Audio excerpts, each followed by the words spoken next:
بسم اللہ الرحمن الرحیم۔ السلام علیکم۔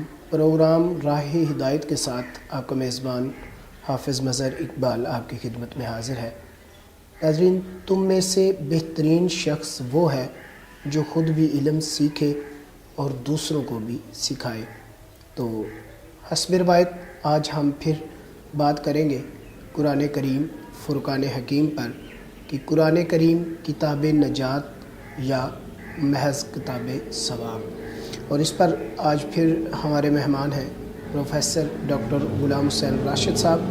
ان سے بات کریں گے اور جاننے کی کوشش کریں گے کہ کس طرح ہم نسل نو کو قرآن کریم کی ساتھ جو ہے وہ جوڑ سکتے ہیں تاکہ ہمارا آنے والا معاشرہ جو ہے اس میں جو بگاڑ پیدا ہو رہا ہے اس میں کمی آ سکے۔ السلام علیکم۔ وعلیکم السلام ورحمۃ اللہ۔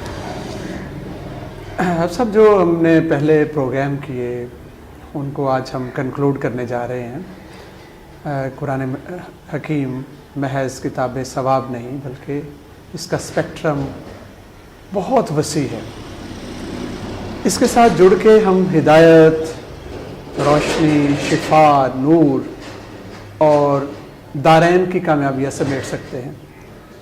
ہم سے بھول یہ ہوئی ہے کہ ہم نے اپنی کوتاہی کی بنا پر، کوتاہی نظر و فکر کی بنا پر اس کو محض کتاب ثواب بنا لیا، اور اس کے نتائج ہمارے سامنے ہیں کہ کتاب ہدایت پڑھنے والے اور نہ پڑھنے والے ان میں کوئی فرق نہیں ہے زندگیوں میں۔ ایک شخص جو اسے پڑھتا ہے بغیر ترجمے کے، بغیر تفہیم کے، بغیر سمجھنے کے، اور جو اس کو چھوتا تک نہیں ہے، دونوں کا رزلٹ ایک ہے، کوئی خاص فرق نہیں ہے۔ تو اس لیے ضرورت اس امر کی ہے کہ ہم سجدہ سہو کرتے ہوئے بحیثیت قوم، بحیثیت امت، ہم جو ہے اس کی اصل حقیقت کی طرف آئیں، اپنے آپ کو محض چھلکے تک نہیں بلکہ اس کے مغز اور گودے کے ساتھ جوڑیں، جو اس کے لفظوں کے اندر جہان معنی پنہا ہے اس تک اپنے آپ کو لے جائیں۔ تفہیم کے بعد پھر یقیناً اگلا مرحلہ اس کو اپنے کردار میں ڈھالنے کا ہے۔ مجھے حضرت علی المرتضیٰ رضی اللہ تعالیٰ عنہ کا وہ قول مبارک یاد آ رہا ہے۔ انہوں نے فرمایا تھا کہ عجائبات قرآن کا سلسلہ کسی بھی زمانے میں کبھی بھی ختم نہیں ہوگا۔ ہر زمانے میں قرآن کے نئے نئے پہلو، نئی نئی جہتیں، نئی نئی فیسٹس ہمارے سامنے آئیں گے۔ اب ڈاکٹر اسرار، ایک بہت بڑا نام، انہوں نے اس بارے میں کافی کام کیا۔ ایک کتابچہ انہوں نے لکھا اور اس کا مفہوم یہی تھا کہ جذباتی تھوڑا سا ہو کے، ایسے کہہ لیجئے گا کہ تھوڑا سا ایکسٹریم پہ جا کے انہوں نے یہ کہہ دیا کہ اگر کوئی بندہ، کوئی شخص قرآن جو ہے محض تلاوت کرتا ہے بغیر تفہیم کے تو اس کا کوئی فائدہ نہیں، یہاں تک انہوں نے کہہ دیا اس کتابچے میں۔ مصر کے جامعہ ازہر کے کوئی بہت بڑے عالم، ان کو وہ کتابچہ دکھایا، انہوں نے بہت پسند کیا اور ساتھ ایک چھوٹی سی اصلاح کی۔ انہوں نے کہا آپ نے بہت اچھا لکھا، آپ کے دلائل و براہین جو ہیں وہ یقیناً قابل قدر ہیں اور قابل فکر ہیں، ایک لفظ کا اس میں تھوڑا سا چینج کر لیجئے گا۔ اور وہ لفظ انہوں نے یہ بتائے، انہوں نے کہا جہاں آپ نے یہ لکھا ہے کہ اس کو بغیر سمجھے پڑھنے کا کوئی فائدہ نہیں، آپ یوں کہہ دیجئے گا، وہاں ترمیم کر کے یوں لکھ لیجئے گا کہ اس کو اگر بغیر سمجھے پڑھیں گے تو جو اس کا ثواب ہوگا اس کو ایک طرف رکھ لیں، ثواب تو ہوگا لیکن اسے ایک طرف رکھ لیں، اور جو نہ سمجھنے کا آپ کو عذاب یا خدا کی ڈسپلیئر، ناخوشی حاصل ہوگی، وہ کہیں زیادہ ہوگی۔ یوں کہہ لیجئے گا کہ اگر آپ نے ثواب کے 10 یونٹس کمائے ہیں تو آپ نے خدا کی ناراضی کے 1000 یونٹس جو ہیں خرید لیے۔ گویا بات وہی آ گئی کہ قرآن جو ہے وہ محض کتاب ثواب نہیں، یہ ایک ضیاء ہے، روشنی ہے، نور ہے، شفا ہے۔ تھوڑا سا بات کو آگے بڑھاتے ہیں۔ ہمارے معاشرے میں بالخصوص ہندوستان میں ایصال ثواب کے حوالے سے بہت سے نان کلیرٹیز ہیں، ابہام ہیں۔ ہمارا ایک طبقہ تو انہوں نے تو اللہ ماشاء اللہ قرآن کا مصرف محض مردوں کو بخشوانا رکھ لیا ہے. وہ قرآن کو سمجھتے ہیں کہ یہ کتاب محض مردے بخشوانے کے لیے اور یا زندہ ہیں تو ان کے ثواب کے لیے آئی ہے اور اس کا تیسرا کوئی مقصد نہیں ہے. استغفر اللہ ثم استغفر اللہ. یہاں میں 3-4 باتیں سامنے رکھوں گا، لیکن ان 3-4 باتوں کے سامنے رکھنے سے پہلے میں یہ وضاحت اور صراحت کے ساتھ میں یہ بات بیان کر دوں کہ ایصال ثواب ایک برحق چیز ہے. میں اس کا قائل ہوں. ایصال ثواب کے صحیح طریقے جو سنت مبارکہ سے، حدیث مبارکہ سے ہمارے سامنے ہیں، یقیناً انہیں اختیار کرنا پڑے گا، ان کی طرف ہمیں جانا ہوگا. تو ایسا نہ ہو کہ کسی آدمی کو یہ غلط فہمی ہو کہ میں ایصال ثواب کی تکفیر کر رہا ہوں یا اس کا انکار کر رہا ہوں. ایسی بات نہیں ہے. میں بتانا یہ چاہ رہا ہوں کہ قرآن مقدس جو ہے وہ ایصال ثواب کے لیے نہیں آیا. 4 پوائنٹس ہیں میرے. یعنی کہ صرف ایصال ثواب کے لیے نہیں آیا جی، بلکہ یہ کتاب نجات ہے. نجات ہے، اس سے کتاب ہدایت ہے. یہ نسخہ کیمیا ہے جس نے ہماری زندگیوں کو سنوارنا ہے، اجالنا ہے، بہتر اور خوبصورت بنانا ہے. پہلی بات یہ ہے کہ قرآن پاک میں 114 سورہ مبارکہ ہے، 500-600 صفحات کی یہ کتاب ہے.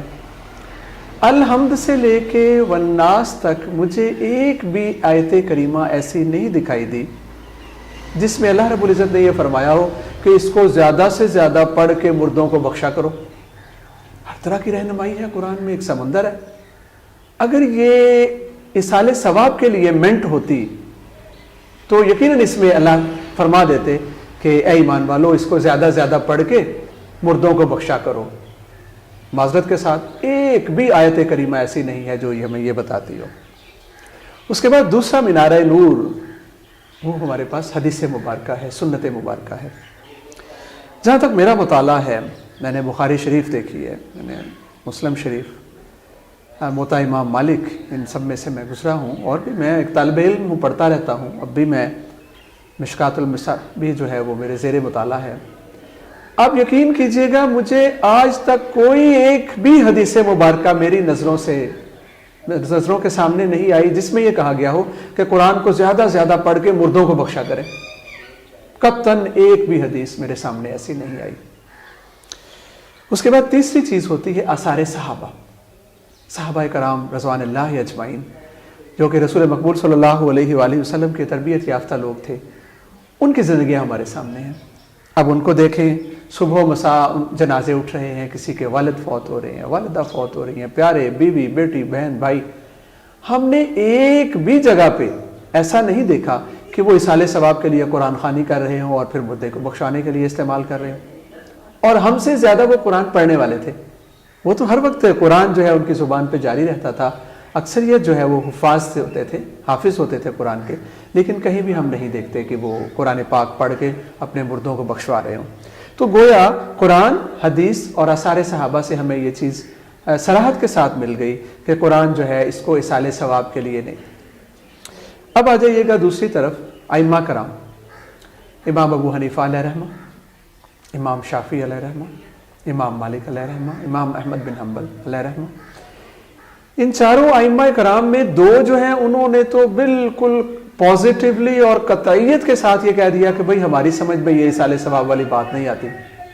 ان میں امام مالک اور امام شافعی ہیں. انہوں نے کہا ایصال ثواب ہماری سمجھ سے بالا ہے کہ یہ قرآن کو پڑھ کے مردوں کو بخشوانا، یہ تو بتایا ہی نہیں گیا، کہیں سے اس کا ثبوت، کہیں سے اس کے بارے میں کوئی رہنمائی ہے ہی نہیں، ہم کیسے مانیں.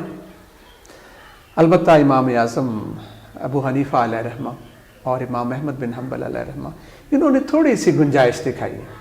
اور وہ گنجائش کیا ہے؟ انہوں نے کہا بھئی جیسے باقی کسی بھی نیک کام کو اجر ملتا ہے، ثواب ملتا ہے، اور اس ثواب کو ہم آگے منتقل بھی کر سکتے ہیں دعا کی صورت میں، تو اس کا بھی جو ثواب ملتا ہے قرآن پاک کو پڑھنے کا، تلاوت کا، اس کا بھی ثواب مردوں کو پہنچتا ہوگا. نہیں، انہوں نے اپنے خیال کا اظہار کیا اس بارے میں. قطعی اور حتمی دلیل یہ بھی نہیں ہے. تو ہمیں یہ غور کرنا پڑے گا کہ ہم نے اس کو محض کتاب ثواب نہیں بنانا. اب کتاب ثواب، اب دوسری طرف آ جائے گا ایصال ثواب کے پھر دوسرے طریقے کیا ہیں. تو میں اختصار کے ساتھ وہ 3-4 طریقے جو صحیح احادیث مبارکہ سے ہمارے سامنے ہیں وہ یہ ہے. نمبر 1، صدقہ